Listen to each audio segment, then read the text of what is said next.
music in the tap dancing? You heard it? How did it make you feel? How did it make you feel? Tap dancing is music, it's sound, communication, expression. It's like a language. I'm expressing different things with my feet, right? So, with music, let's see if we can do a song that you may recognize. You ready? Here we go.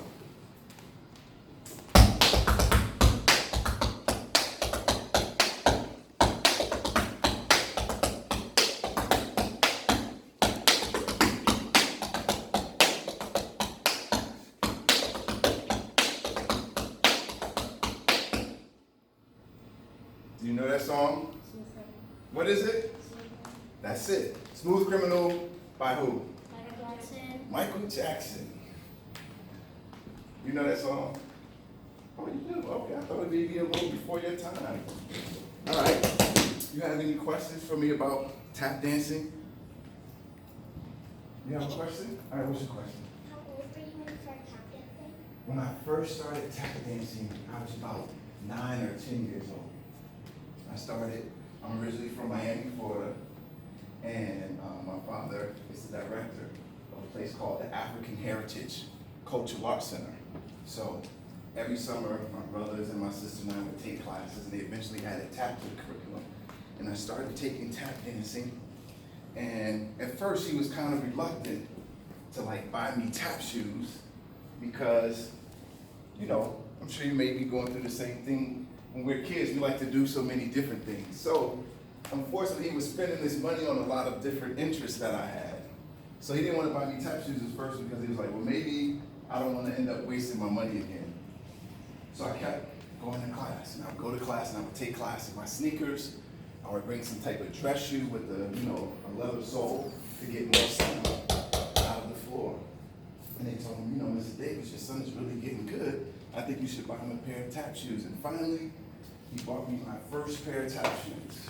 And I've been tap dancing ever since. From there, I was fortunate enough to meet a man by the name of Steve Condos when I was 11. So this is my teacher here. This is Steve Condos.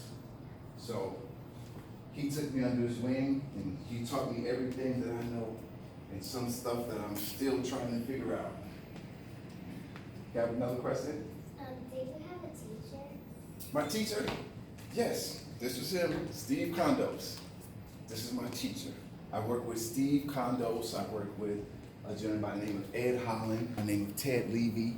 I've worked with so many different people. I've taken classes from people like Buster Brown, LaVon Robinson, so many different dancers. Just been very fortunate. Next question. What was your most memorable moment with your mentor? Oh, my most memorable moment. There are a couple. I remember the first time I had class from Steve. One day my mom woke me up and was like, get dressed, grab your tap shoes. We're leaving. We're going somewhere.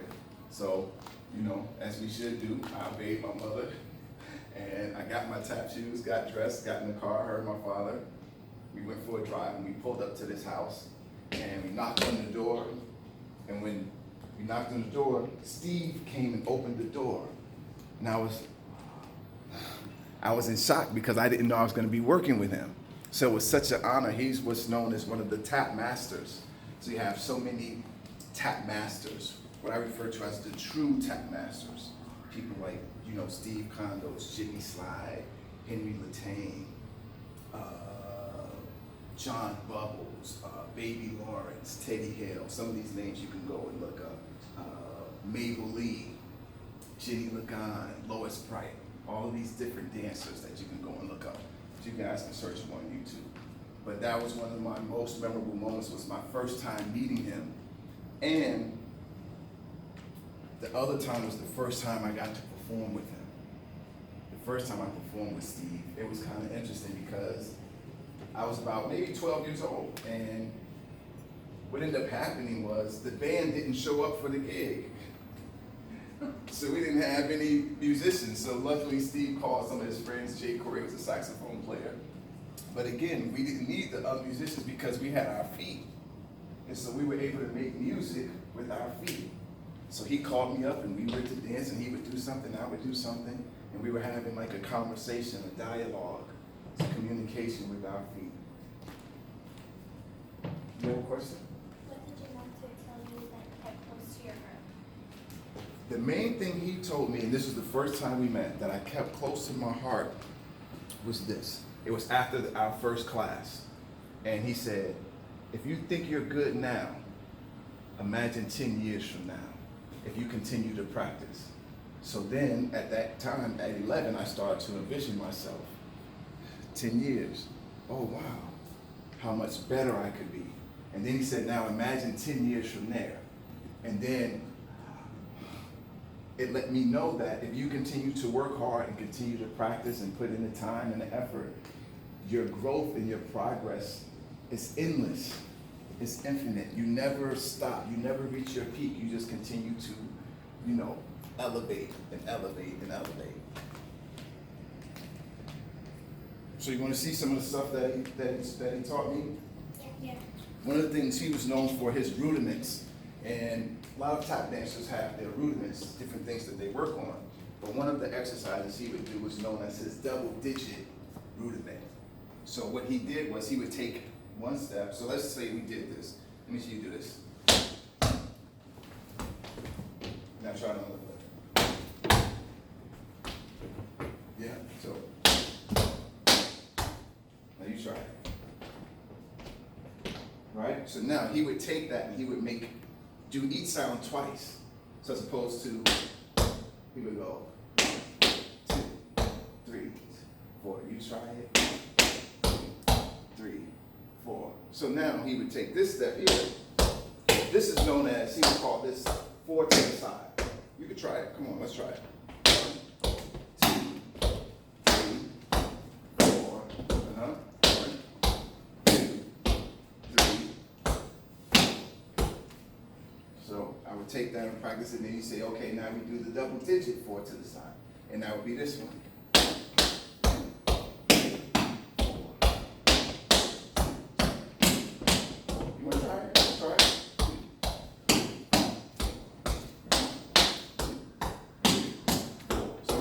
You're going to do 2 toes. So we have 1, then 2 heels, 2, right? So let's try that much. 1, 2, you try it. Then we go toe out. And then, you got it? All right, let's try it. You ready? You sure? Here we go. 1, 2, ready, and we have 1, 2, 3, 4. Let's try the other foot. 2, ready, and other foot. 2, ready. Once again, we have and the other foot. 2, ready, and now we're going to try them both together, back to back. Ready, and we have 1, 2, 3. Other foot, and 1, 2, 3, 4. Other foot again, and 1, 2, 3, 4. Other foot again. 2, 3, 4. Now that's known as the double digit leads. Thank you. All right, my pleasure. Hope you guys enjoyed it. And you work on that step. Remember, practice. Practice. You're good at whatever it is that you do. What do you like to do? Track. I was going to say that. So you got to keep practicing. Keep practicing. Keep running so you can get what? Faster and faster. You don't want to stay the same speed that you are now, right? So you got to practice. Practice. All right? And that goes for all you as well. Whatever you like to do, continue to practice and make sure you work hard. Invest in yourself. All right? Thank you again.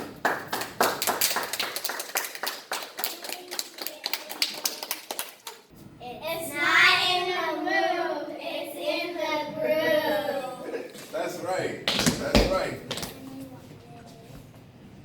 Say it again. I know you want what it is. Oh, thank you.